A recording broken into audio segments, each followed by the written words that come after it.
Okay, let's take a look at our dough now. This dough has been sitting in balls for almost 12 hours, and this is what it looks like.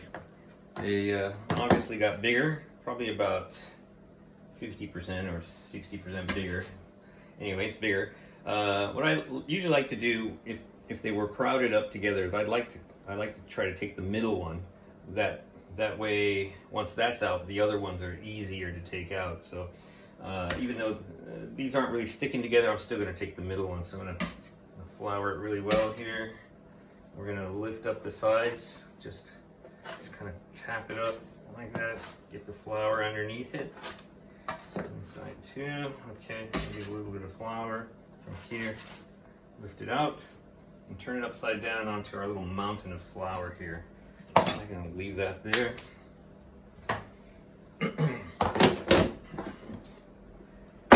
Okay, so this is the bottom. It's going to remain the bottom when we're done. So we can see bubbles start to come out. That's going to happen. So what I like to do is just pat down the whole thing just a little bit, because there's a lot of air in there anyway.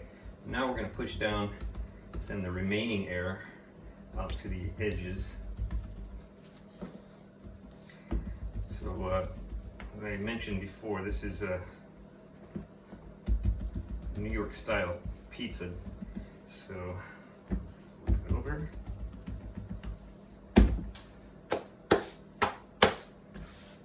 We're not going to need that flour. We're actually going to try to slap out as much of this flour off of this, because flour leaves more of a bitter taste in the oven. So slapped out pretty much all of it. So now we're left with this. Remember, this was the bottom. You can still see signs of where those little holes were from being on the bottom. So you know that's the bottom. So I'm going to stretch out mine, still kind of Neapolitan style, even though this is not a Neapolitan style pizza. So this dough is about 320 grams. So I think that's good enough. So we're going to clean that off and get a bit of parchment paper. So this parchment paper is about 30 centimeters in width.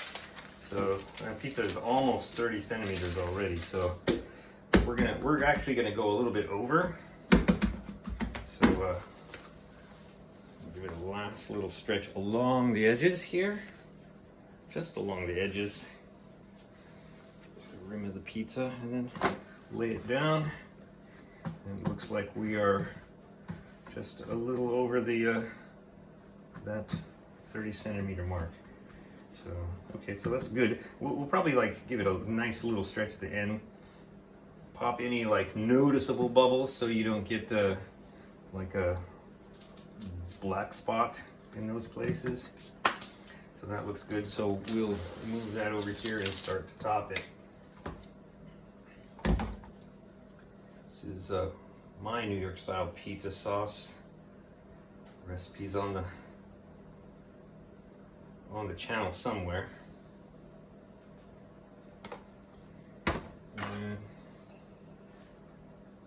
So we're using a mozzarella cheese, which actually I'll show you what I'm using today.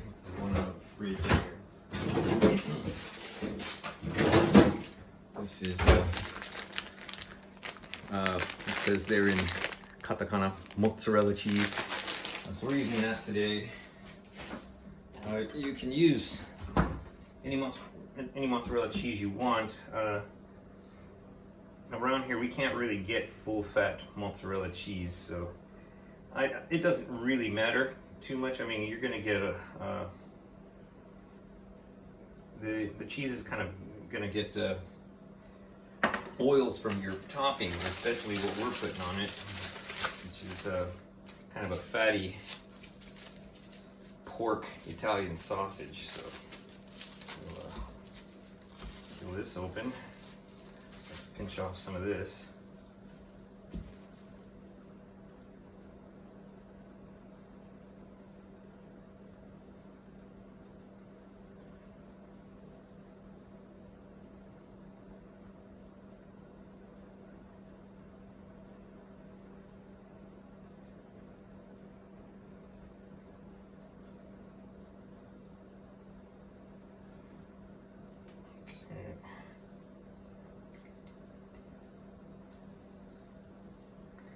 get a generous amount of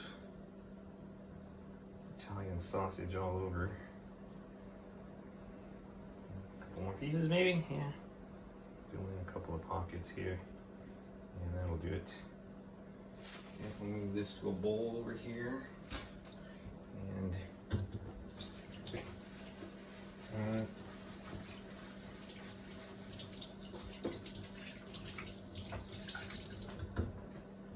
I do have other toppings, some vegetable things, but I'm not going to put anything on this.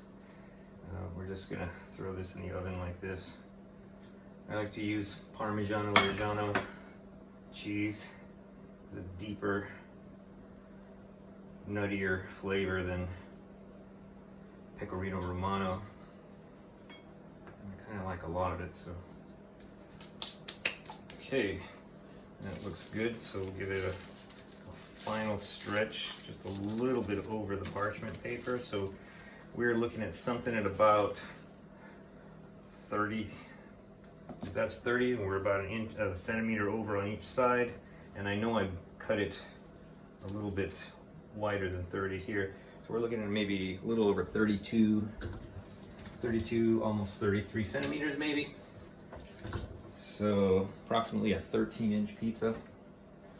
Something like that. So the parchment paper helps to, it gives you time to work with the pizza, so you don't have to worry about it sticking to the surface of the counter or your pizza peel if you're putting it on there. So I like to do it, especially if I get distracted. I'm often distracted by conversations with people in my house when I'm making pizza. So I like to use the parchment paper. So in the oven we go. So I'll just take my phone here and let's go launch this thing together. Okay. Sorry, my hand has to do that.